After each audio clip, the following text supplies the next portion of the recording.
Moving on, nearly 3 weeks ago, NASA sent one of our own, Group Captain Shubhanshu Shukla, to the International Space Station, making him the first Indian to do so and only the second Indian in space. Nearly 3 weeks later, Shubhanshu is all set to return home. A spacecraft is set in just a few moments from now, and we are currently getting you the live visuals from the ISS, the International Space Station, and the hatch is closed. What you're witnessing at the moment is the undocking process. So after spending 3 weeks in space, Shubhanshu Shukla, along with others, is all set to come back to Earth.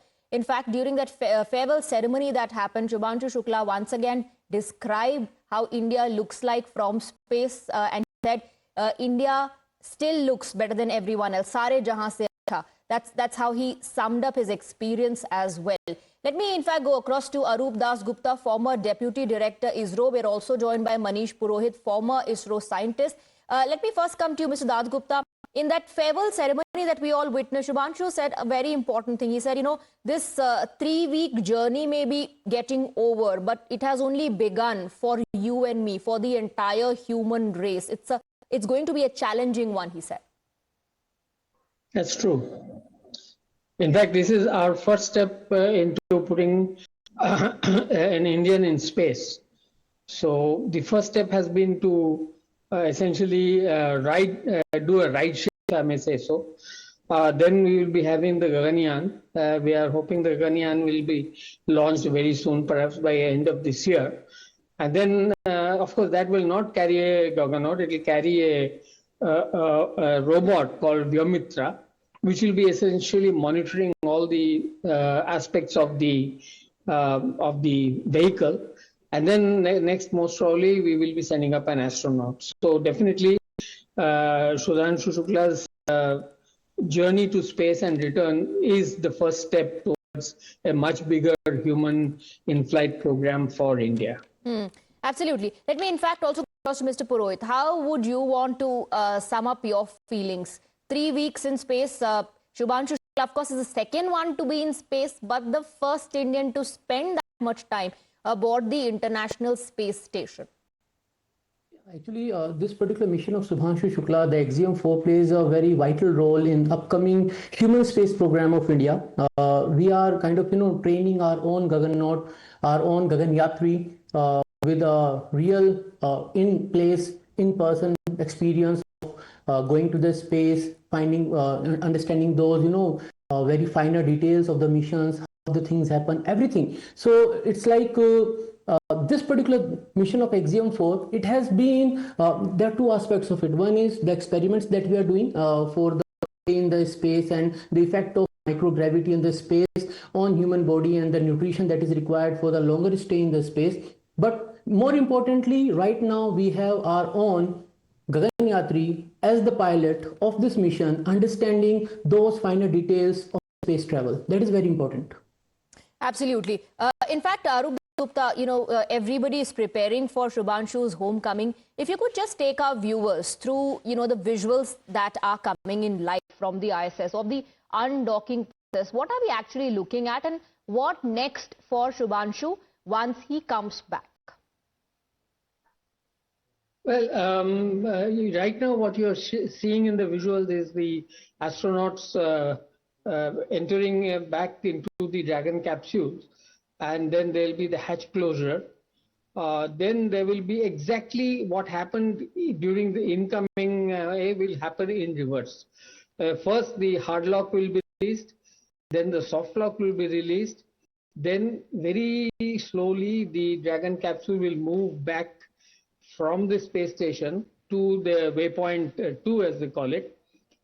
They'll hold over there, do a final check, then they will slowly go back to waypoint 1, which is essentially an imaginary ellipse around the ISS, and only when they have reached that point, they will begin their return flight through a thruster burn. And then, of course, the system is going to be is completely automatic, but it will be monitored, and I think Shubhanshu, as the pilot, is going to be looking at all the data as it is coming in. And then there will be the final burn, which will essentially deorbit the capsule. and it will come down, I think, most probably the Gulf of Mexico somewhere, where it will be recovered. It will come down by parachute. There will be a drogue parachute deployment, followed by the main parachute deployment, followed by the splashdown.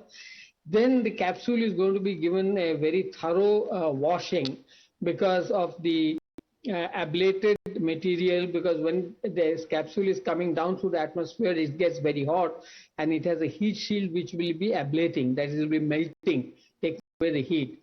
Now, some of those chemicals there are going to be carcinogenic, so that has to be given a very good wash by divers.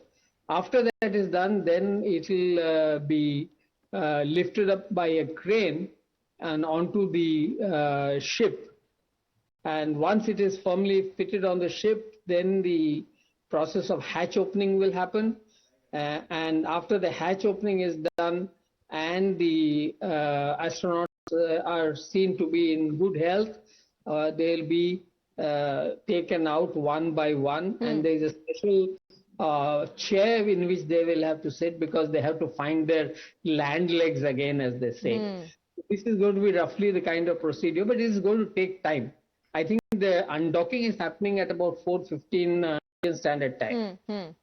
Thank you. Absolutely. Let me in fact bring in Manish Purohit as well. That was explained very well by Mr. Dasgupta about the rehabilitation program that the astronauts would have to undergo. But throw more light on, the kind of data that will be accessible now, both to Axiom and ISRO as well, and will help us in our future space missions. See, actually, these missions are monitored continuously 24/7. So every bit of data right now is accessible to Axiom-4 and SpaceX. They are monitoring this whole mission continuously. It's not like, there is a leap time when you can, simply shut down the system and you can go for rest. It doesn't happen that way. And right now, when we look at these visuals, so it's like the ground stations are communicating. There is a big loop thing of the communication where International Space Station, the Crew Dragon and the ground stations, they are in the loop of communication, communicating each and every aspect of it.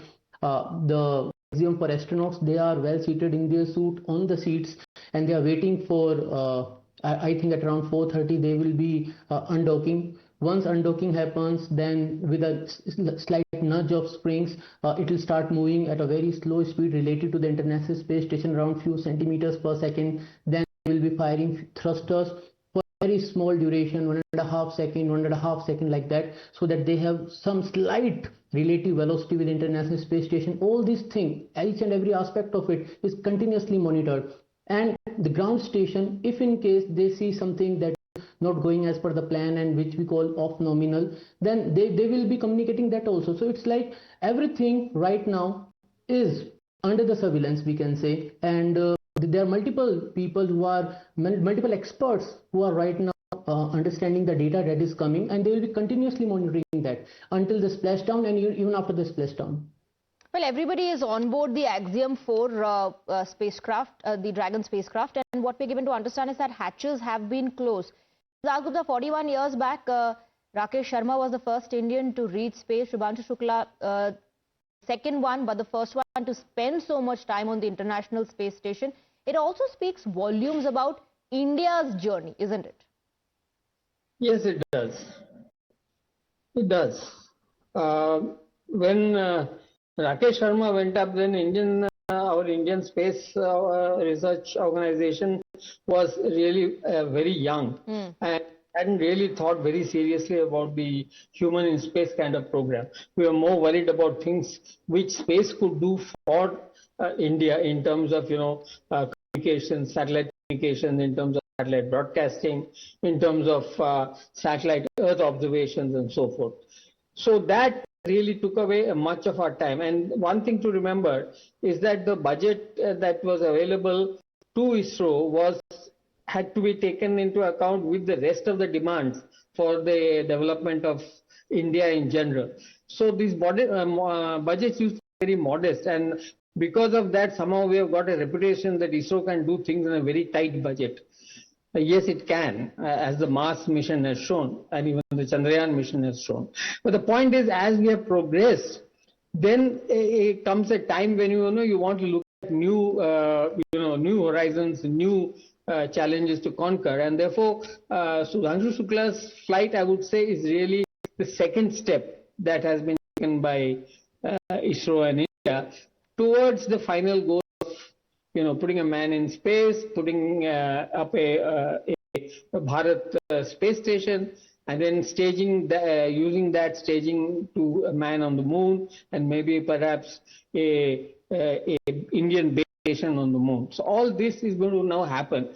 It's not going to happen in my lifetime, I think, but it will definitely happen in a matter of next 25 years.